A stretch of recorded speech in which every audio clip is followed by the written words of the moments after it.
bienvenue. Bienvenue, chers téléspectateurs, bienvenue, chers abonnés, bienvenue, chers amis, à ce live de destinée. Et je veux rendre grâce à Dieu pour vous. Je veux rendre grâce à Dieu pour chacun d'entre vous. Merci de rester connecté. Merci d'être présent pour ce live. Je suis Stéphane-Marie Diolo, coach de vie. Et en tant que tel, à ce live de destinée, nous allons parler de la vie. Nous allons parler des principes de vie. Nous allons parler de ce qui nous conduira à des positions, à des hauteurs et à des dimensions d'excellence. Le thème que nous avons aujourd'hui est intitulé comme suit: du rejet à la redirection prophétique. Du rejet à la redirection prophétique. À quelqu'un. Nous allons parler aujourd'hui de quelque chose qui nous concerne tous. Nous allons parler aujourd'hui de quelque chose qui est dans l'essence même de la projection d'une destinée, de la destinée d'une personne. Alléluia. On a voulu un live qui soit une interaction véritable. On veut que tu sois impliqué dans ce que nous sommes en train de faire parce que nous allons arriver ensemble au sommet. Alléluia. Est-ce que quelqu'un peut me dire amen? Nous allons arriver ensemble. C'est une marche ensemble. En église, on parlerait de synodalité. La synodalité.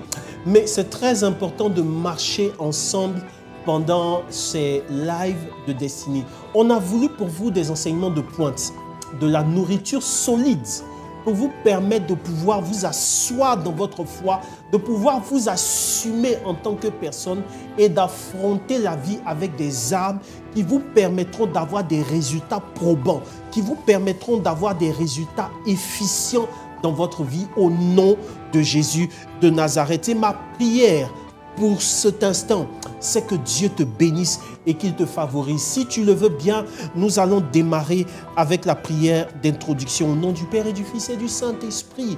Amen. De là où tu es, tu peux simplement fermer les yeux et tu peux invoquer la grâce de Dieu. Seigneur, merci pour ce moment. Nous te bénissons, Seigneur, pour ta présence, pour ton sacrifice à la croix, Jésus. Oh Jésus, merci pour ta présence en ce live de destinée. Nous voulons, Seigneur, te bénir. Merci pour ce thème. Merci, Seigneur, de parler à travers ton humble serviteur. Seigneur, que ma pauvre personne ne soit pas en avant, mais que ce soit ta gloire qui soit en avant. Seigneur, merci pour toutes ces personnes qui sont connectées en ce moment. Rejoins-les dans leur réalité et que ton nom soit glorifié dans leur vie. Au nom puissant de Jésus, nous avons prié. Amen, amen. On va monter ensemble. Alléluia. On va aller ensemble parce que nous sommes en mission sur les réseaux sociaux. Le but que le Seigneur nous a assigné, c'est de pouvoir prêcher l'évangile à travers, c'est de pouvoir prêcher le développement personnel sur la base de l'évangile, afin que des vies soient gagnées à Christ et que les chrétiens puissent assumer leur vie et leur position dans la société. Est-ce que quelqu'un peut me dire amen? Alléluia. Du rejet à la redirection prophétique. Du rejet à la redirection prophétique. Ah, ce thème. Ah, ce message. Ah, cette histoire de rejet. L'homme a été créé à l'image de Dieu. Dieu a créé l'homme à son image. Et Dieu est en communion et communauté. C'est Saint Augustin qui le dit. Dieu est communion et communauté. Voilà pourquoi lorsqu'il créait l'homme, il a dit « faisons l'homme à notre image et à notre ressemblance ». Quand il s'agissait de créer les mers, les étoiles, de faire la création et tout cela, Dieu n'a pas, dans les Saintes Écritures, il n'a pas été mentionné que Dieu employait la première personne du pluriel. Il n'a pas dit créons les étoiles. Il n'a pas dit créons la lumière. Dans le texte originel, c'est écrit lumière, que la lumière soit, et la lumière fut. Mais quand on bascule et qu'on arrive à la création de l'homme, à la manifestation de l'homme dans la création, Dieu va utiliser un autre langage. Il va dire, créons, faisons l'homme à notre image et à notre semblance, afin qu'il domine. Alléluia. Tu es né afin que. Tu es né et tu es à l'image de Dieu. Dieu est communauté. Dieu est communion. Et en tant que tel, il y a quelque chose dans le fond de l'homme qui désire manifester ce besoin de communauté et de communion. Alléluia. Saint Augustin pouvait dire qu'il y a dans le cœur de tout homme un vide en forme de Dieu. Laissez-moi paraphraser cette citation en disant qu'il y a dans le fond de tout homme un vide, un besoin d'être en communion et en communauté. Lorsque nous prenons les 5 blessures de l'âme,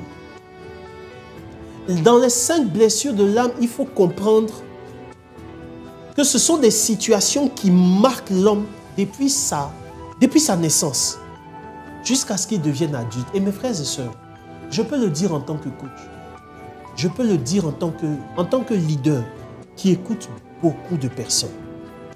Je prends du temps pour écouter des gens. Depuis des années, c'est le travail que j'ai décidé de faire. Et je me suis rendu compte d'une chose. Je suis parvenu à la conclusion que la plupart des gens deviennent adultes entraînant des problèmes depuis leur enfance. Alléluia. J'ai observé la vie, j'ai observé les gens. Et je me suis rendu compte d'une chose. Beaucoup de gens qui n'arrivent pas à parvenir à leur plein potentiel traînent des situations qui ont pour cause des blessures qui traînent depuis l'enfance. Et certains sociologues, certains psychologues, certains psychanalystes ont résumé les blessures de l'âme en 5 points. Et parmi ces 5 points, le premier point qui vient en tête, c'est le rejet. Après le rejet, vous avez l'abandon. Après l'abandon, vous avez l'humiliation. Après l'humiliation, vous avez la trahison. Et après la trahison, vous avez l'injustice. Voici les 5 blessures.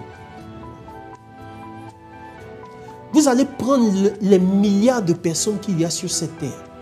Dans le résumé de leur parcours, de leur vie, toutes les personnes qui sont connectées ici en ce moment, sur ce live, on va prendre ta vie, on va prendre la vie de toutes les personnes qui sont connectées en ce moment.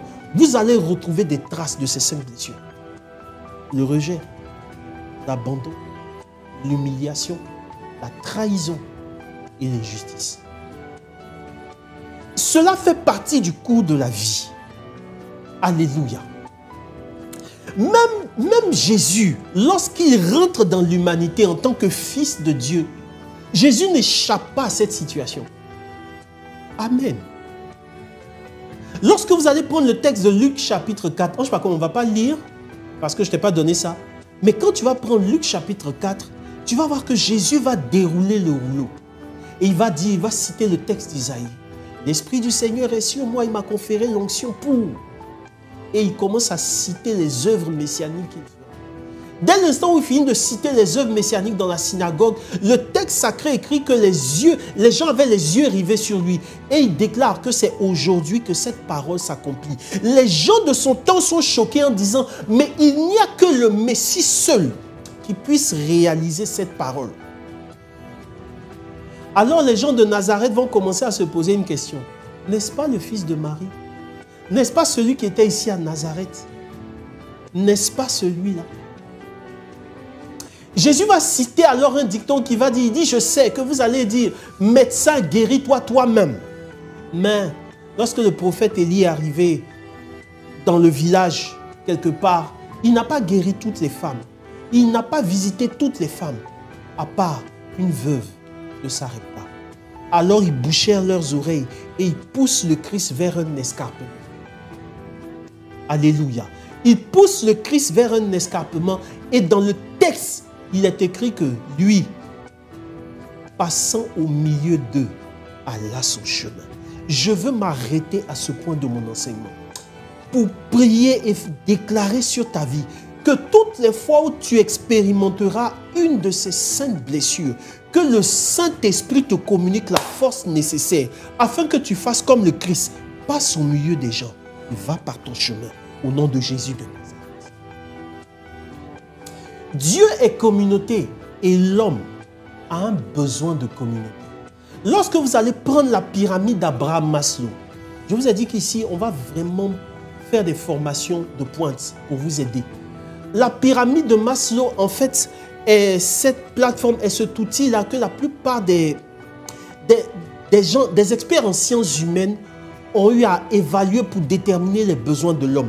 Et sur cette pyramide de Maslow, vous allez voir qu'après les besoins primaires, après les besoins de sécurité, en troisième position, il y a le besoin d'appartenance. Je veux que tu mettes en commentaire besoin d'appartenance. Ça a besoin inné en l'homme. Le besoin d'appartenance. On est né et on a le besoin, on veut se sentir en famille. C'est quelque chose de tout à fait normal. C'est quelque chose de tout à fait humain. On veut se sentir qu'on appartient à une famille. On veut sentir qu'on appartient à un groupe. On veut sentir qu'on appartient à une ethnie. On veut sentir qu'on appartient à une communauté. Même sur les réseaux sociaux, on veut sentir qu'on appartient à un groupe, à une communauté. Alléluia. Alléluia. Et ce besoin d'appartenance inné en l'homme est ce qui fait que toutes les fois où on parcourt la vie, où on parcourt la destinée, ce besoin d'appartenance nécessitera toujours que l'homme se retrouve à une certaine station de la vie. Mes frères et sœurs, le Christ Jésus a expérimenté le rejet.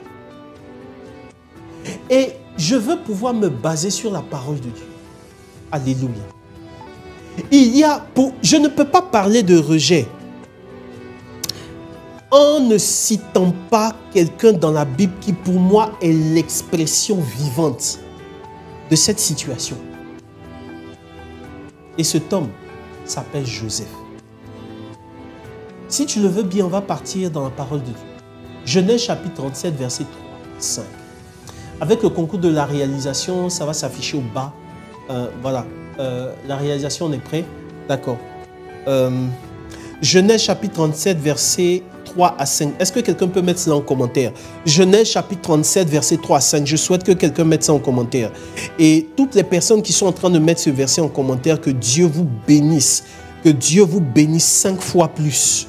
Alléluia. Je lis le verset. Dans ma version, elle est assez contractée, mais je vais lire le verset. Ce sont les deux versets. Jacob aimait Joseph plus que ses autres fils, car il l'avait eu dans sa vieillesse. Il lui avait donné une tunique de prix. Les frères de Joseph virent que leur père l'aimait plus que tous. Ils le prirent en haine. Joseph fit un rêve qu'il raconta à ses frères.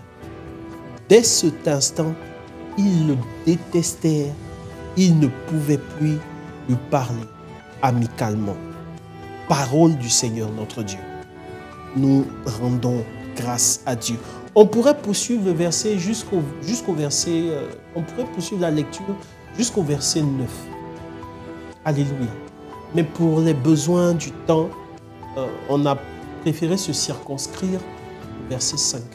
Et dans cette portion des Saintes Écritures, on voit en fait l'histoire de Joseph qui vit parmi ses frères. Alléluia. Voilà quelqu'un qui, depuis sa tendre enfance, est martyrisé par ses frères. J'utilise le verbe martyriser. Le texte sacré écrit au verset 5 que ses frères ne pouvaient même plus lui parler amicalement dans d'autres versions. Mais dans ma version ici, hein, je ne sais pas, comme tu vas afficher encore le verset, on dit « Ils le détestèrent encore davantage ». Les deux mots comptent. Ils le détestaient encore et puis davantage. Ça fait un pléonasme. Mais c'est pour montrer à quel point les frères de Joseph ne le supportaient plus. Alléluia. Et pourquoi est-ce qu'ils étaient arrivés à ce niveau d'inimitié contre leurs propres frères de sang? C'est parce que Joseph fit un rêve. Et là, on est au verset 5. Joseph fit un rêve qu'il raconta à ses frères. Frère, fais attention aux rêves que tu fais. Fais attention aux rêves que tu portes ou que tu transportes. Fais attention à ton histoire. Fais attention à ton étoile. Il y a des gens, leur seul problème en entreprise, là, c'est parce qu'ils brillent trop, ils sont trop charismatiques.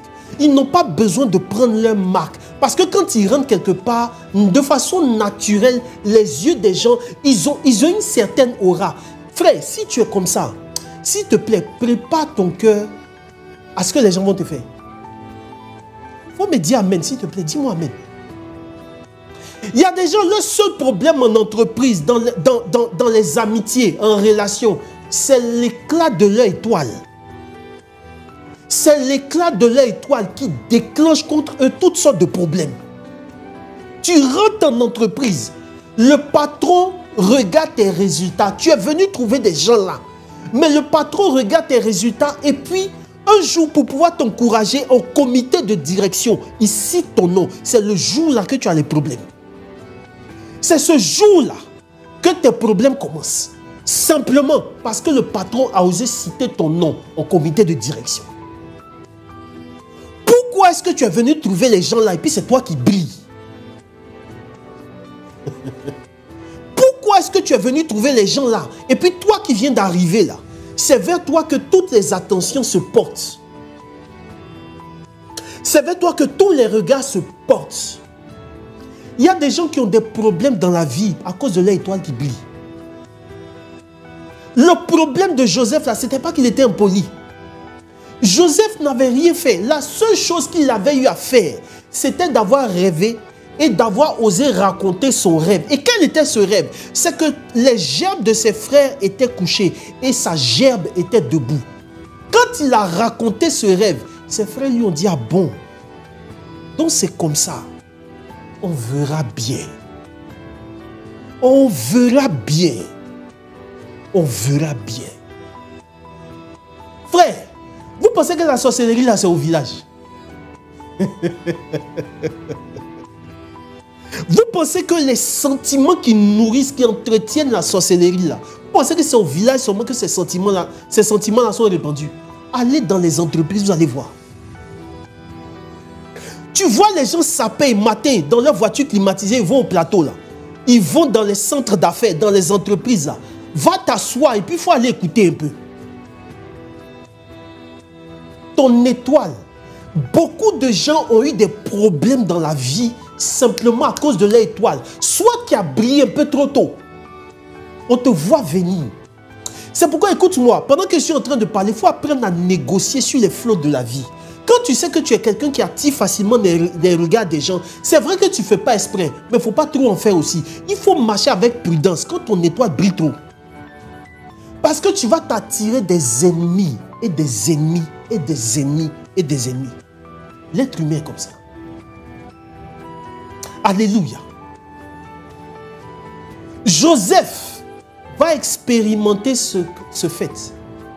Dès l'instant où il raconte ses rêves à ses frères, la Bible écrit au verset 5 qu'ils ne peuvent plus... C'est-à-dire que c'est impossible pour eux. Eux-mêmes, ils n'arrivent même plus à parler amicalement à leurs frères. Ce n'est même pas leur ami. Ce n'est même pas un copain du dehors. C'est leur frère de sang. Ils ont le même père.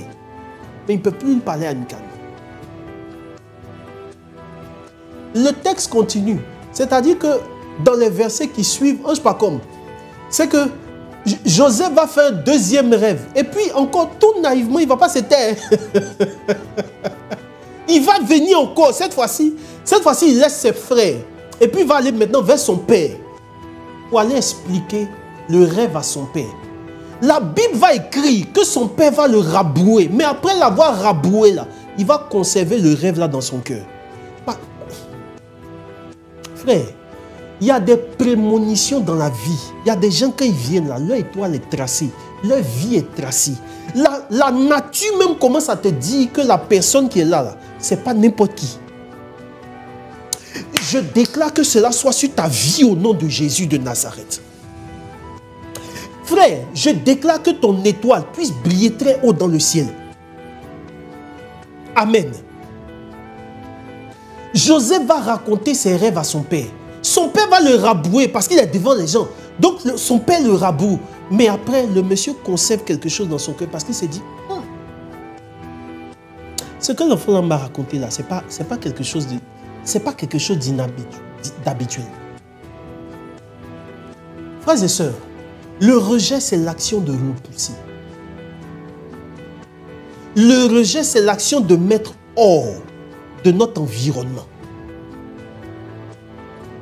Et pourquoi est-ce que Joseph a été rejeté? À cause de son rêve. Lorsque vous allez poursuivre la lecture, vous allez vous rendre compte que quand son père l'envoie pour aller à la recherche de ses frères vont le voir venir de loin. Et ils vont dire, voici venir le rêveur. On va le voir venir de loin. Et ils vont dire, voici venir le rêveur. Tuons-le. On verra ce que son rêve va devenir. Je veux dire à quelqu'un qui est en train de me suivre, il y a des choses que tu as subies en entreprise. Il y a des choses que tu as subies dans la vie. Il y a des choses que tu as subies, pas parce que Dieu ne t'aimait pas. Pas parce qu'en réalité, Dieu n'était pas avec toi. Mais c'est simplement parce que Dieu était avec toi que tu es passé par ce par quoi tu es passé. Dis-moi amen, s'il te plaît. C'est à cause de l'éclat de la gloire de Dieu qui est sur ta vie que les hommes te persécutent. C'est pourquoi, s'il vous plaît, pour tous ceux qui savent qu'ils n'ont pas une destinée ordinaire, apprenez à marcher dans la vie. La prudence est une vertu cardinale. Dans l'enseignement de l'église, là, Jésus lui-même a eu à dire, il dit soyez candides comme des colombes, mais aussi prudents comme des serpents. La prudence, c'est-à-dire que le serpent est l'image du mal. Mais Jésus va jusqu'à dire, même l'image du mal, là, il faut regarder, il y a quelque chose qu'on peut copier, qu'on appelle la prudence. Un chrétien doit être prudent dans la vie. Sinon, si les gens te voient venir de loin, ils vont t'arrêter. Si tu es trop prévisible, si tu ne fais que raconter tes rêves à tout le monde, frère, les gens vont t'arrêter dans la vie. On m'a parlé d'un monsieur qu'on a nommé. Quand on l'a nommé, le monsieur qui l'a remplacé a crié, il a dit c'est ce qu'on va voir. Tu vois, ce système de on verra bien, c'est pas dans les films seulement. Il y a des gens qui sont assis là. Faut pas t'amuser. Faut pas qu'on prenne une décision de promotion pour te mettre à leur place. Tu es devenu leur ennemi comme ça. Parce que écoute-moi, toutes les fois où il y a des gens qui n'ont pas ce sentiment de sécurité pour laisser les gens briller autour d'eux. C'est pourquoi le vrai signe que quelqu'un est converti, le vrai signe que quelqu'un a assez de confiance en sa destinée, c'est de regarder les autres autour de lui briller tout en étant dans un état de confort. Dis-moi amen s'il te plaît. Quand tu arrives à un niveau où tu acceptes de voir les gens briller, tu acceptes de voir les gens parvenir à leur plein éclat, sans te sentir en insécurité, sans te sentir diminué, mon frère, ma soeur, Dieu est réellement dans ta vie. Alléluia. La gloire de Dieu fera en sorte que les gens vont briller autour de toi. Mais laisse-moi te dire, toi aussi tu vas briller 7 fois plus au nom de Jésus de Nazareth. Les frères de Joseph le voient venir de loin. Et ils disent, voici venir le rêveur. Tuons-le. On verra ce que son rêve va devenir. La source des problèmes de Joseph a commencé par les rêves qu'il a racontés. La deuxième source de ses problèmes, c'est que son géniteur le préférait à ses frères. Et pourquoi est-ce qu'il le préférait à ses frères? Dans ce live-là, je vais donner un enseignement. C'est que Jacob n'aimait pas la mère de ses premiers fils. Alléluia. Revenez à l'histoire de Jacob quand il était chez Laban. Vous allez voir que Jacob a travaillé 7 ans, mais pour avoir qui? Ange pas comme. Pour avoir Rachel. Et puis le jour des noces, Laban lui donne Léa en lui disant, chez nous là, on ne marie pas la petite soeur pour laisser la grande soeur. Donc il faut la prendre et puis travaille encore pour moi 7 années de plus pour avoir la femme que tu souhaites. Léa est restée dans le foyer de cet homme en faisant des enfants à cet homme pour attirer son regard. Mais la Bible écrit que les 7 ans de plus là ont paru comme un seul jour, tellement Jacob aimait Rachel. C'est-à-dire que imaginez une femme qui est dans un foyer et puis le regard de cet homme-là est porté vers une autre femme pendant 7 ans. fait des enfants pour que le monsieur la regarde, mais le monsieur ne fait que regarder une autre femme. Voici le sujet, la source, la cause de la blessure des frères de Joseph. C'est pourquoi, écoutez-moi très bien, j'ai dit, ce message-là va aider des gens à guérir des situations de leur famille. Ce message-là va aider des gens à guérir des situations qu'ils vivent en entreprise. C'est pourquoi, écoutez-moi, ceux qui sont parents, écoutez-moi, apprenez à mettre tout le monde sur le même pied d'égalité. Parce que vous ne savez pas les situations que vous allez causer dans le cœur de ceux qui se sentent diminués. Les frères de Joseph ne pouvaient plus parler à leurs frères amicalement. Parce que quand ils ont regardé au-dessus, le géniteur n'aimait pas leur génitrice. Et par ricochet, eux, ils se sentaient diminués par rapport à leurs frères. Ils avaient l'impression que leurs frères avaient toute l'attention et eux, ils n'avaient rien. Voici ce qui a déclenché la jalousie. Voici ce qui a déclenché la haine. Voici ce qui a déclenché le rejet. Je veux te faire comprendre par cela que toutes les fois où tu expérimentes le rejet, des fois, mon frère, ce n'est pas tellement à cause de toi. Regarde, ce n'est pas facile de rejeter quelqu'un de son corps. Je suis de plein pied dans mon message. Ce n'est pas facile de rejeter quelqu'un. Ce n'est pas facile de regarder quelqu'un droit dans les yeux comme ça en entreprise pour lui dire demain, il ne faut plus venir ici. Demandez au chef d'entreprise, au DRH, demandez au chef d'entreprise pour renvoyer quelqu'un là. Il faut...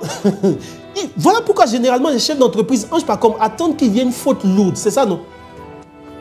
Quand il y a une faute lourde là au moins ça te diminue par rapport à ta conscience. Parce que ce n'est pas facile de rejeter.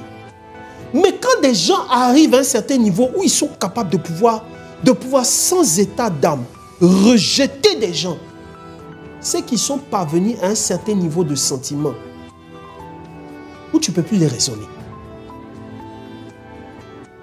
De la même manière que l'amour ne s'explique pas, le rejet ne s'explique pas. Parce que l'erreur que beaucoup de gens commettent quand ils font face au rejet, c'est de chercher à comprendre, de chercher à trouver des explications. Pourquoi j'ai fait ça? Mais pourquoi il me fait ça? Tu es dans une situation, la personne qui est en face te montre par A plus B que ce n'est pas toi qu'elle veut. Et puis tu veux trouver des explications rationnelles à ça. Frère, l'amour n'a pas de raison. De cette même manière, le rejet n'a pas d'explication. Alléluia. Alléluia. Les frères de Joseph, donc, vont vouloir tuer leur frère parce qu'ils veulent tuer le rêve.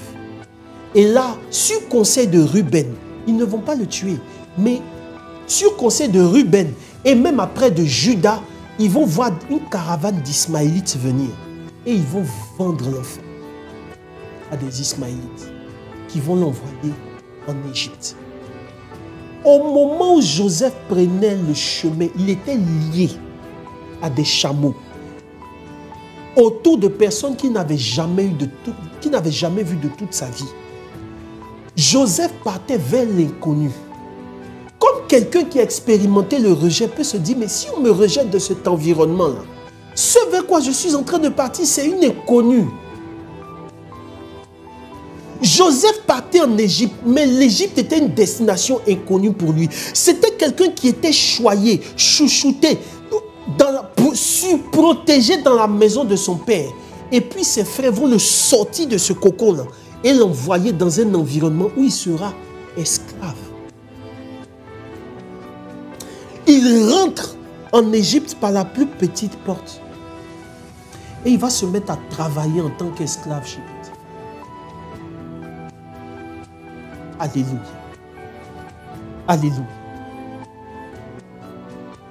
Mais c'est là où le deuxième passage que nous allons donner, Jean chapitre 12, verset 24, c'est là où ce deuxième passage-là me touche particulièrement. Parce qu'il y a quelque chose de mystérieux dans le rejet. Au moment où Joseph partait, il pensait qu'il était maudit de Dieu. Il pensait qu'il avait été rejeté de Dieu. Il pensait que sa vie était terminée. Il pensait que c'était fini pour lui. Mais Jésus va donner une parole qui pour moi est une source de réconfort. Jean chapitre 12, le verset 24, avec le concours de la réalisation. Quelqu'un va mettre en commentaire Jean chapitre 12, verset 24. Merci beaucoup, Ange Pacom.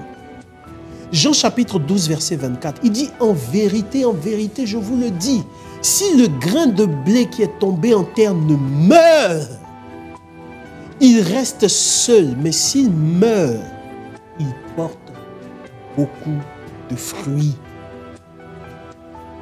Le grain de blé doit être jeté.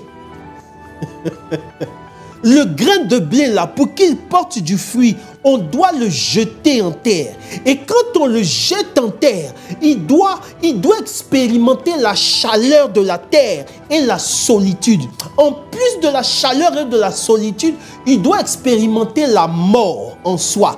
Et c'est à partir de la mort en soi que le grain de blé va commencer à porter du fruit. Je veux dire à une personne qui est en train de me suivre qu'il y a des niveaux de productivité que ta vie va connaître qui nécessitait que tu puisses passer par ce par quoi tu es passé au nom de Jésus de Nazareth. Alléluia. C'était nécessaire pour ta vie, hein? C'était nécessaire pour ta destinée, c'était nécessaire pour ton histoire, c'était nécessaire pour la trajectoire de ta vie. Parce que, vous savez, le besoin d'appartenance fait que beaucoup de gens combattent la trajectoire qu'ils doivent prendre avec Dieu. Amen. Alléluia. Poursuivons l'histoire de Joseph. Joseph va rentrer chez Potiphar. Et ce qui va se passer, c'est que la Bible déclare que Joseph va bénéficier de la main. Joseph va bénéficier de la main de Dieu chez Potiphar. Alléluia. Alléluia. Alléluia.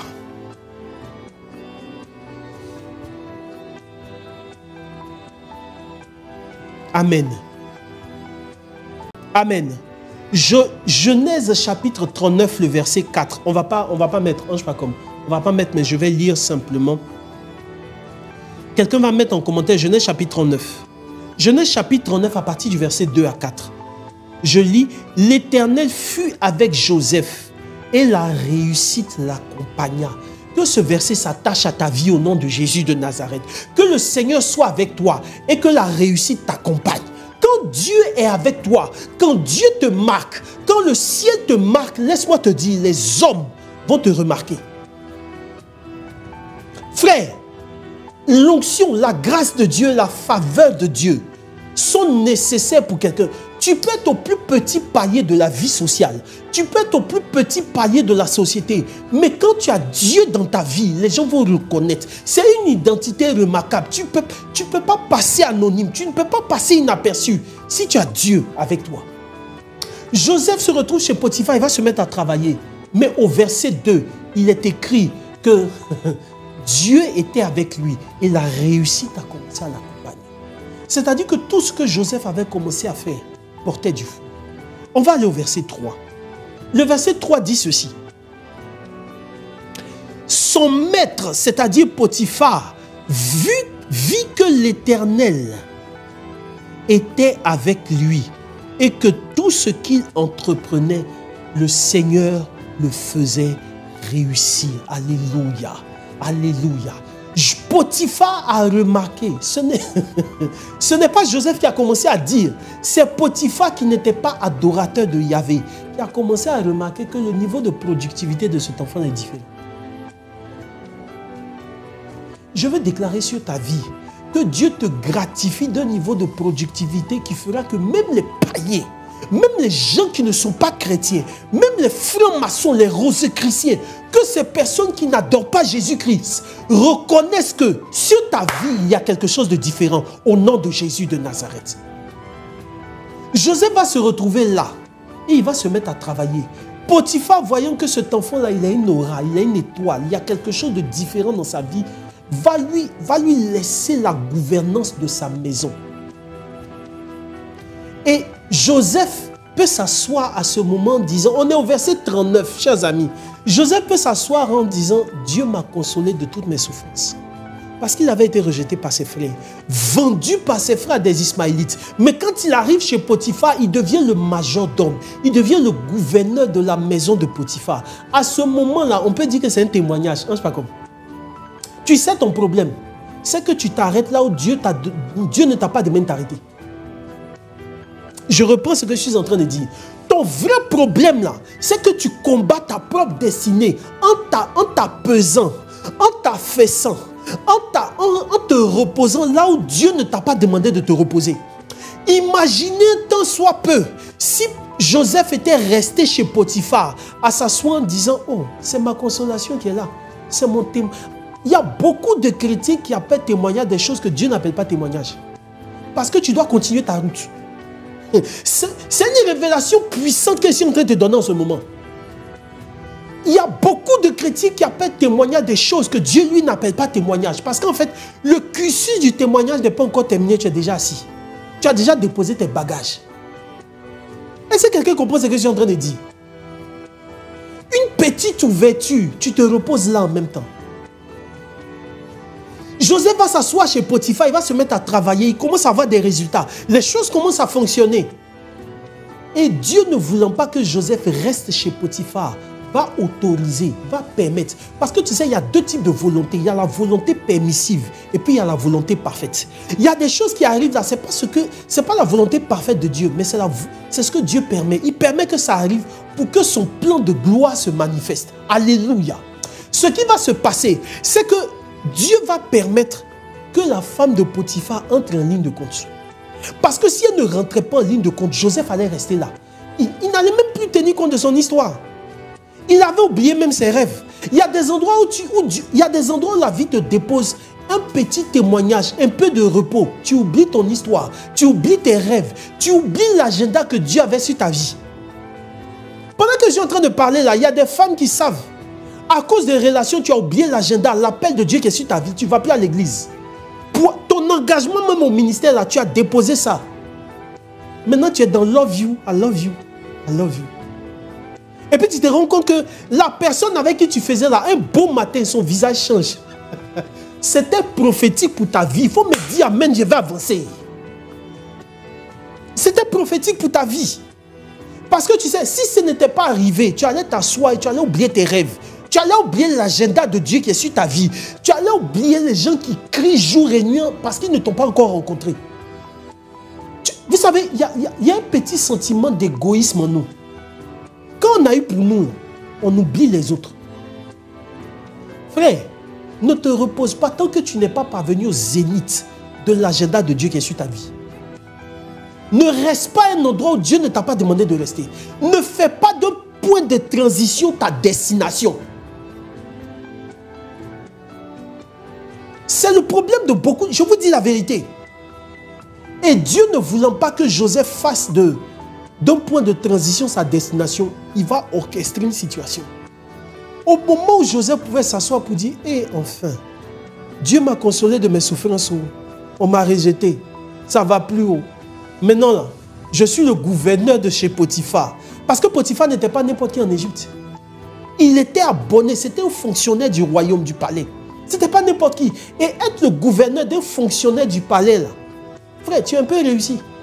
Alors que le plan de Dieu pour lui était infiniment plus grand. Comme le plan de Dieu pour toi est infiniment plus grand, mais tu es distrait par les petites choses que tu as reçues. Tu es distrait par les petites situations, les petites consolations. Est-ce que je peux te parler? Il y a des petites consolations qui vivent. Voilà pourquoi, quand Élie devait aller à l'Horeb, à la montagne du Seigneur, pendant qu'il dormait, l'ange l'a frappé pour le réveiller. Il lui a dit, mange, parce que le chemin est encore long. Mange, prends des forces, parce que tu vas continuer. Cette phrase-là, elle est prophétique pour quelqu'un qui est en train de me suivre. Ce n'est pas là que tu dois t'arrêter. Ce n'est pas là ta destination. Tout ce que tu as fait, assieds-toi, mange, prends des forces, parce que le chemin est encore long. L'entreprise dans laquelle tu es en ce moment-là, ce n'est pas là ta destination. Prends des forces là, mange, recueille la formation, recueille la connaissance, parce que ton cheminement va t'envoyer au sommet d'organisations internationales. Dis-moi amen. Mais ce n'est pas là que tu vas t'arrêter. Ce n'est pas là ta destination. Ce n'est pas là que vendredi, tu vas, comme tu fais 2 after work, 3 after work, c'est fini, on ne respire plus. quand on t'appelle, non, berger, j'ai after work. Tu as raison. On t'a pas encore rejeté, ça quoi ça? Quand ça va commencer, quand ça va commencer là, tu vas retrouver ta vraie route. Et je vais arriver là. Je vais arriver là.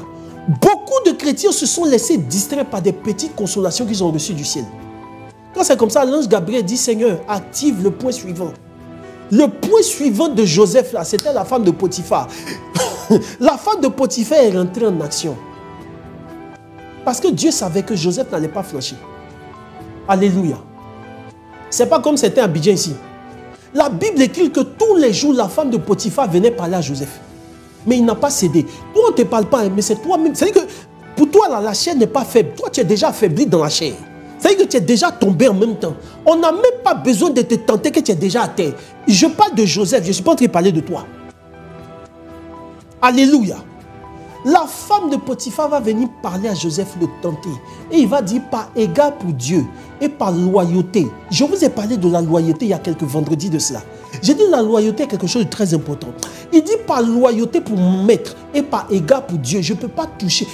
Mon maître m'a mis responsable de toute sa maison, excepté toi. Je ne peux pas te toucher parce qu'en fait, toi, tu appartiens à mon maître. Je ne peux pas lui faire ça. Mais ça, ce n'est pas certaines personnes habillées ici. Tu les vois, ils sont en costume, cravate, voile. Dieu t'a donné petite voiture, c'est pour chercher femme des gens. Je reviens dans mon thème. Je fais ma parenthèse et puis je reviens. Ta voiture là, ça va se retrouver au milieu du pont Félix Houphouët-Boigny. Au milieu. Il faut continuer, il ne faut pas arrêter. Il faut continuer. Continue. Ta petite voiture, à cause de ça, tu mets essence dedans. On ne peut pas respirer. Chaque carrefour, bonjour, je peux vous déposer. Ça va te déposer au carrefour du pont. Tu ne vas rien voir dedans. Ce n'est pas fan de tout le monde, on cherche. Il y a des gens, tu touches. On va se retrouver comme au village. Il y a des gens, tu touches leur femme là. Tu vas venir confesser. Il faut aller lire ta Bible. Tu vas voir ce qui s'est passé à celui qui voulait toucher la femme d'Abraham. Hémorroïdes. Le monsieur a été frappé d'hémorroïdes. Alléluia. Est-ce que je peux avancer? Ça, c'était juste une parenthèse.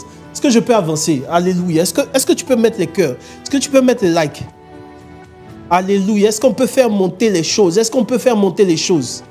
Amen. Alors, voyant que le monsieur n'allait pas céder, elle essaie de le prendre.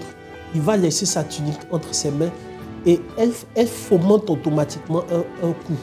Et elle dit que ce jeune que tu as présupposé dans ma maison, là, il a essayé d'abuser de moi. Mais de vous à moi, quand la femme de Potiphar dit ça à son mari, est-ce que Potiphar a le temps d'écouter la version de Joseph? Est-ce que sa femme va lui dire là, c'est ce qu'il va croire? C'est fini. Mais en réalité, derrière cette injustice, je vous ai dit que l'injustice fait partie des 5 blessures de l'âme. Derrière après le rejet, Joseph a expérimenté l'abandon et l'injustice pour mettre dessus. Et derrière cette injustice-là, se cachait un plan de Dieu. C'est là que je suis en train de virer dans la deuxième partie de mon enseignement. Ce que Dieu voulait, c'est qu'il y ait une interconnexion. C'est que la prison dans laquelle on allait mettre Joseph soit une interconnexion. Parce que le plan de Dieu était que Joseph arrive à la primature. Mais pour arriver à la primature, il fallait qu'on le recommande. C'est le protocole divin. Il y a des endroits pour arriver là. Il faut qu'on commence à parler de toi d'abord pour dire il arrive. Il y a quelqu'un qui est là, il est bon.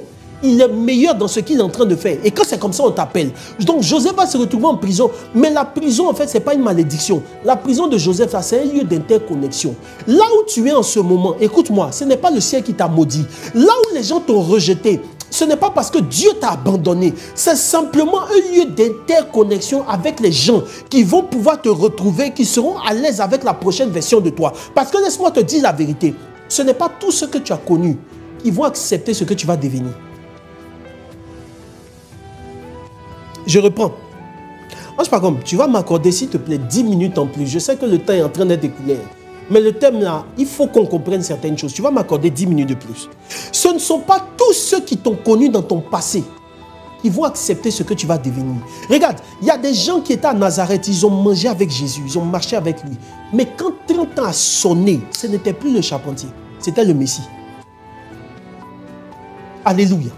C'est comme les gens te voient comme ça. Tu marches avec eux. Et puis, quelque part, au fond de toi, il y a un rêve. Au fond de toi, il y a une vision. Mais en fait, ce rêve, cette vision-là, c'est le script du ciel.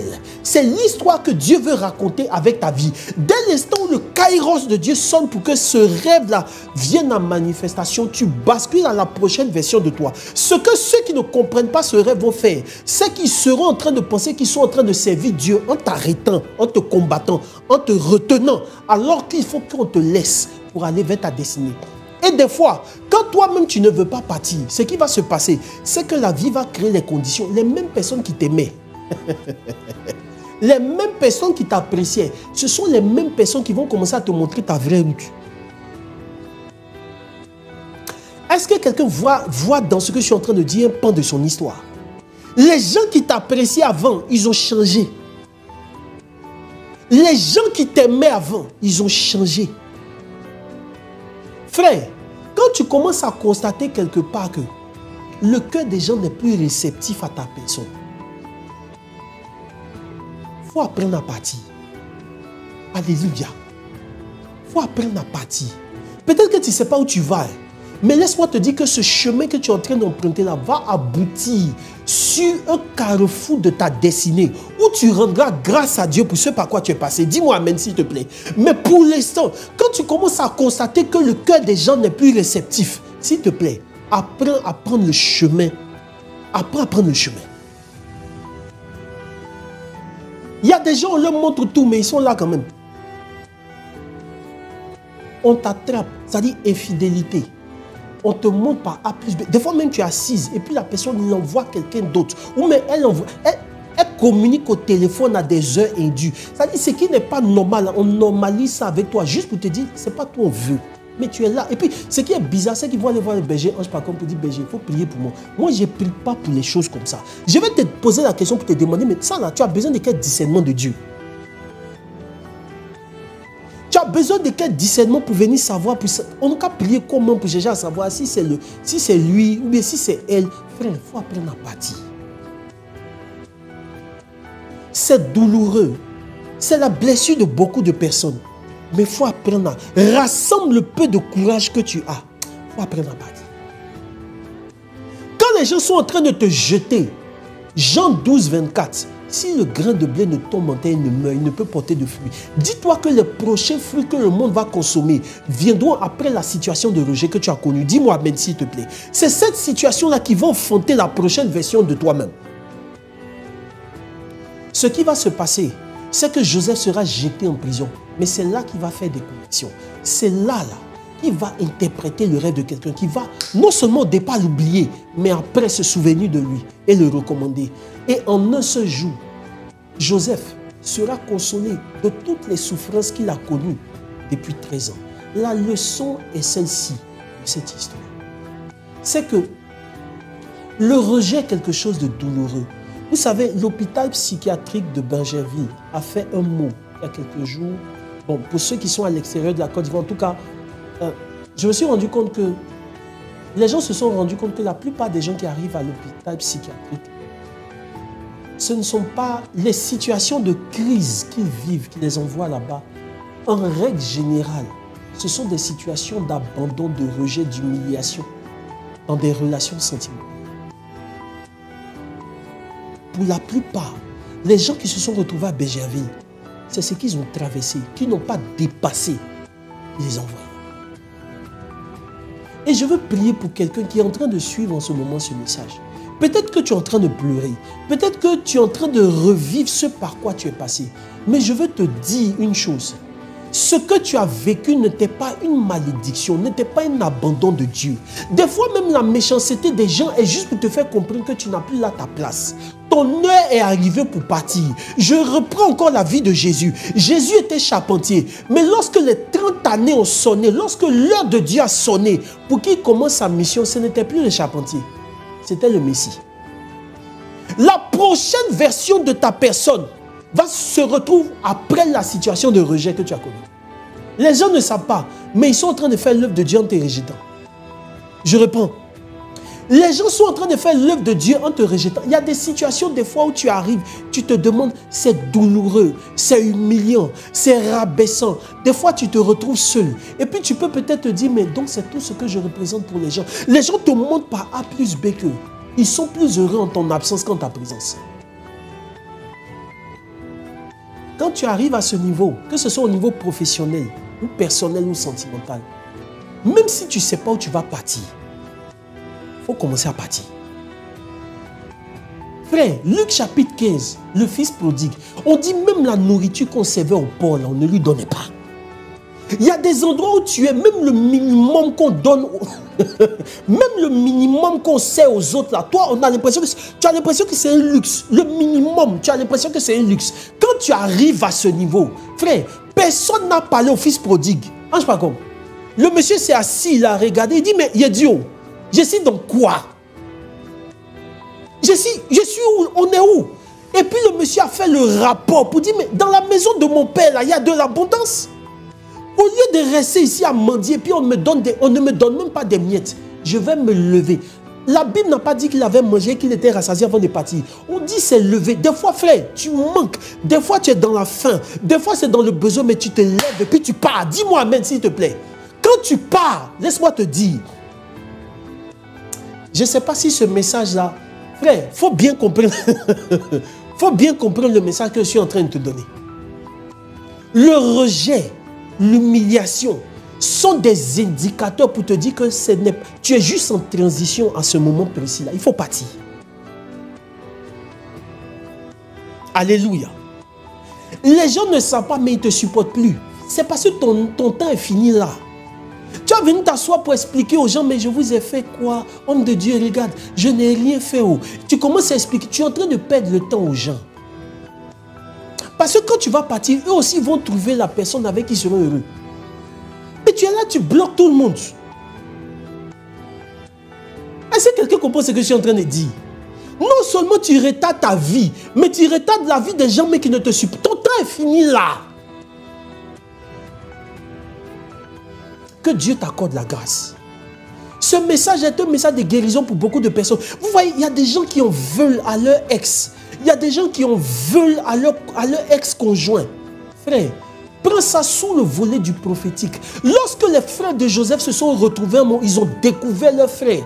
Ils ont commencé à se dire, on est foutu, le monsieur va se venger de nous. Joseph, qui avait pleuré 3 fois en secret, va dire non, hein, c'est pas vous, hein, c'est Dieu qui m'a envoyé ici. Quand tu vois la dimension prophétique derrière le rejet, tu comprends que c'était une reconversion. Tu comprends que c'était une redirection. Parce qu'en âme et conscience, les gens avec qui tu étais n'avaient pas le cœur pour supporter la prochaine version que tu allais devenir. Dis-moi amen s'il te plaît. Donc, en ne supportant pas, en fait, ils allaient être une interruption à l'agenda de Dieu. Est-ce que je peux pousser? Ils allaient être une interruption à l'agenda de Dieu. Ce que Dieu va faire, c'est qu'il va créer, il va autoriser, permettre une situation où des fois même, c'est toi qui serais une interruption à leur agenda. Parce que ce n'est pas toujours les gens qui sont mauvais. Des fois, toi-même là, tu seras une interruption à ce que la personne va devenir. C'est pourquoi Dieu crée une route et puis il te dit, mon fils, ma fille, on t'a tout montré ici. Au départ, tu n'as pas toutes les réponses, mais tu t'en vas. Et pendant que tu es en train de partir en chemin, tu fais des rencontres. Pendant que tu es en train de partir en chemin, ce que tu avais laissé, des gens vont te donner des opportunités. Les gens vont te donner des opportunités. Les gens vont apprendre à te faire confiance. Les gens vont t'octroyer des choses qu'on ne t'octroyait pas avant. Simplement parce que tu t'es retrouvé sur un nouveau chemin. Tu as commencé à rencontrer de nouvelles personnes. Je vais m'arrêter à cette étape et je vais sortir 2 leçons. Première leçon, que le Seigneur accorde la grâce à toutes ces personnes qui sont en train de suivre mon enseignement à ce moment précis. Que le Seigneur vous accorde la grâce. Ayez la sensibilité pour vous retrouver où Dieu veut que vous puissiez vous retrouver. Si ton temps est fini quelque part, aie la sensibilité pour reconnaître que ton temps est fini quelque part. Et aie la force de pouvoir partir. Il y a des gens, c'est après des années qui se sont retrouvés, qu'ils ont découvert que, en réalité, j'étais juste là, en transition. Tu peux même regarder les années que tu as passées là. Tu dis, mais on a passé du temps ensemble. Dieu, dans le plan de Dieu, tu étais juste en transition. Parce que ce que tu vas faire ailleurs est infiniment plus grand que ce que tu as déjà accompli auparavant. Alléluia. Ça, c'est la première des choses pour laquelle je prie. La deuxième des choses pour laquelle je prie. Je prie que le Seigneur favorise. Merci beaucoup, Ange Pacom. Je prie que le Seigneur guérisse ton cœur blessé. Guérisse ton cœur blessé de toutes ces situations de rejet où tu attends de pouvoir te venger. C'est difficile. Mais que le Seigneur guérisse ton cœur. Il fut une période de ma vie où j'ai expérimenté ce que je suis en train de vous prêcher. Alléluia. Mais je peux aujourd'hui, avec du recul, avec le temps, avec vraiment du recul, regarder en arrière et dire que c'était les moments de productivité spirituelle les plus élevés de ma vie. Ce moment de solitude et de rejet que j'ai connu sont des moments où j'ai fait cœur à cœur profond avec Dieu. Je me rappelle qu'à cette époque-là, je ne loupais pas les messes de 6 heures. Je partais m'asseoir à la messe de 6 heures. Des fois, je restais là-bas jusqu'à 8 h, 9 h. La messe finie et puis je suis au Saint-Sacrement. À un moment donné, des fois, tu sais, vous savez, des fois, vous expérimentez la solitude et vous ne savez même plus quelle prière vous faites. Quelle prière il faut faire. La seule chose, c'est que quand tu es dans la présence de Dieu, tu es juste assis comme ça. Et puis tu dis, Seigneur, je suis là. Ce que tu as fait. Parce que, en fait, tu es sur l'autel et puis tu es en train d'être cuit. Le sacrifice là, on appelle ça un sacrifice total, un sacrifice de bonne odeur. Pendant que je suis en train de parler, si le Seigneur te met à cœur de pouvoir pleurer, il faut pleurer, mais sache que, en fait, c'est une libation que le Seigneur est en train de faire de l'ancienne version de toi-même.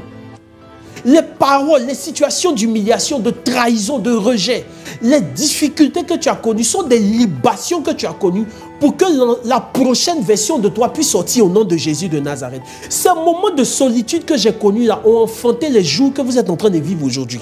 Si je n'avais pas connu ces moments de solitude, si je n'avais pas connu ces moments où j'avais... Il fut un moment où je priais pour ne pas que la colère entre dans mon cœur. Et je veux prier pour quelqu'un qui a été rejeté. Je prie que la colère ne gagne pas ton cœur. Alléluia.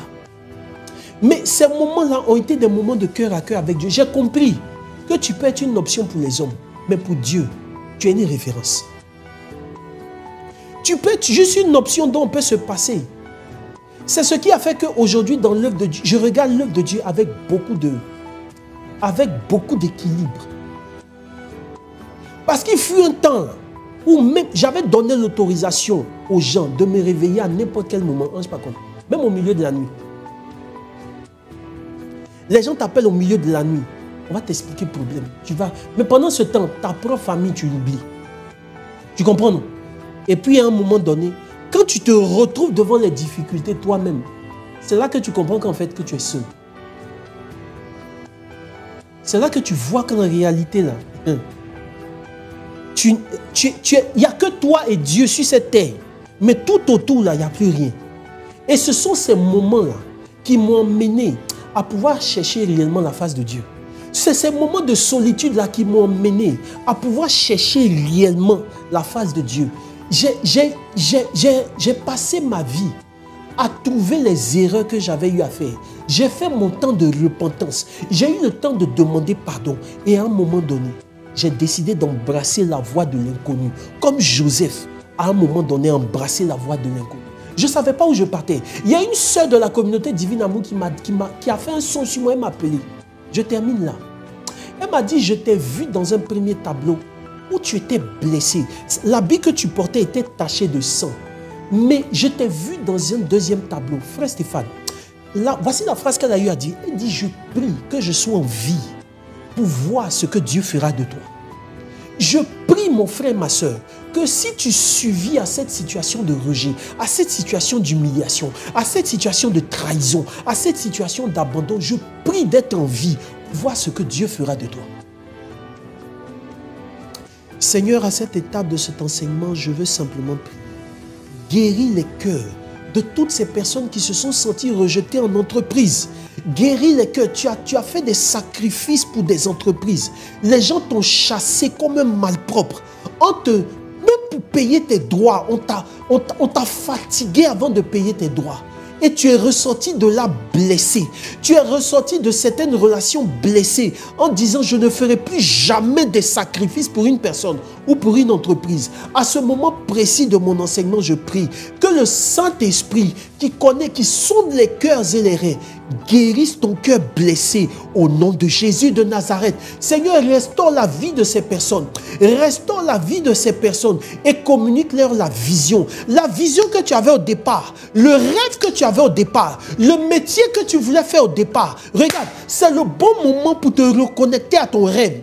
C'est le bon moment pour te reconnecter à ton pourquoi. C'est le bon moment pour reproduire, pour dérouler l'agenda de Dieu qui est sur ta vie. Au nom de Jésus de Nazareth. Laisse-moi te dire que toi et Dieu, vous faites la majorité absolue. Ce moment est un moment de productivité. Jean chapitre 12, verset 24. Si le grain de blé ne tombe en terre et ne meurt, il ne peut.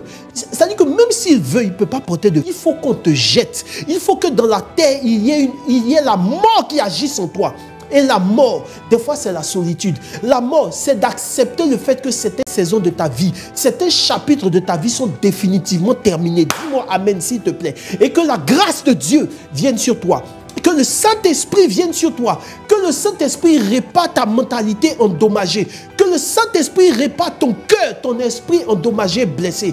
Que le Saint-Esprit te console enfin de toutes les humiliations que tu as connues, même depuis l'enfance. Peut-être que tu n'étais pas le plus aimé de ta famille. Ça t'a suivi jusqu'à l'âge adulte. Je prie pour toi en ce moment précis. Tu n'as pas senti tes parents t'aimer comme ils se devaient. Tu as toujours eu... Ça fait que tu as déclenché des situations de compétition. C'est quand tu es en compétition avec les gens que tu te sens vivre. Je prie pour toi que le Saint-Esprit te guérisse de cette blessure au nom de Jésus de Nazareth. Pour toi qui avais toujours été habitué à raser les murs parce que tu n'as jamais connu d'amour en tant que tel, je prie que tu rencontres des personnes qui vont te montrer de l'affection vraie. Que tu rencontres des personnes qui vont te montrer de l'amour vrai. Je prie particulièrement pour une personne. Tu es sur le point de quitter un homme parce que la personne que tu as rencontrée est quelqu'un qui te montre de l'amour vrai. Mais comme on ne t'a jamais montré cela, tu as l'impression que tu t'attends toujours à un coup fourré de la personne. Et c'est comme si tu es en train de rejeter la personne. En réalité, le problème, c'est toi. En réalité, le problème, ce n'est pas la personne qui est en face, mais c'est toi. Je prie que le Saint-Esprit te guérisse afin que cette relation de destinée, parce que cette personne-là est une personne que le ciel t'a envoyée.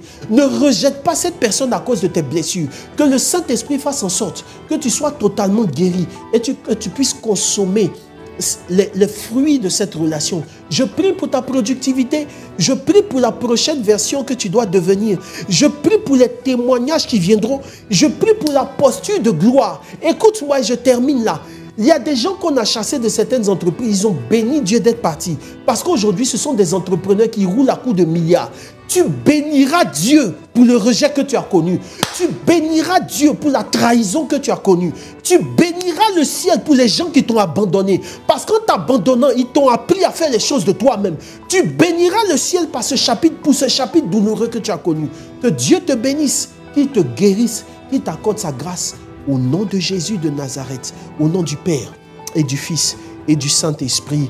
Amen. Alléluia. Alléluia. Amen. Est-ce qu'on peut réagir? Est-ce qu'on peut réagir? Est-ce qu'on peut réagir? Amen. Voilà, je veux rendre grâce à Dieu pour vous. Je ne peux pas terminer sans vous présenter ces deux livres écrits par votre serviteur Stéphane-Marie Djoulot. Monétiser son talent. Voilà, c'est le tout dernier, c'est le 6e qui a été écrit. Et relâche ton potentiel. Relâche ton potentiel.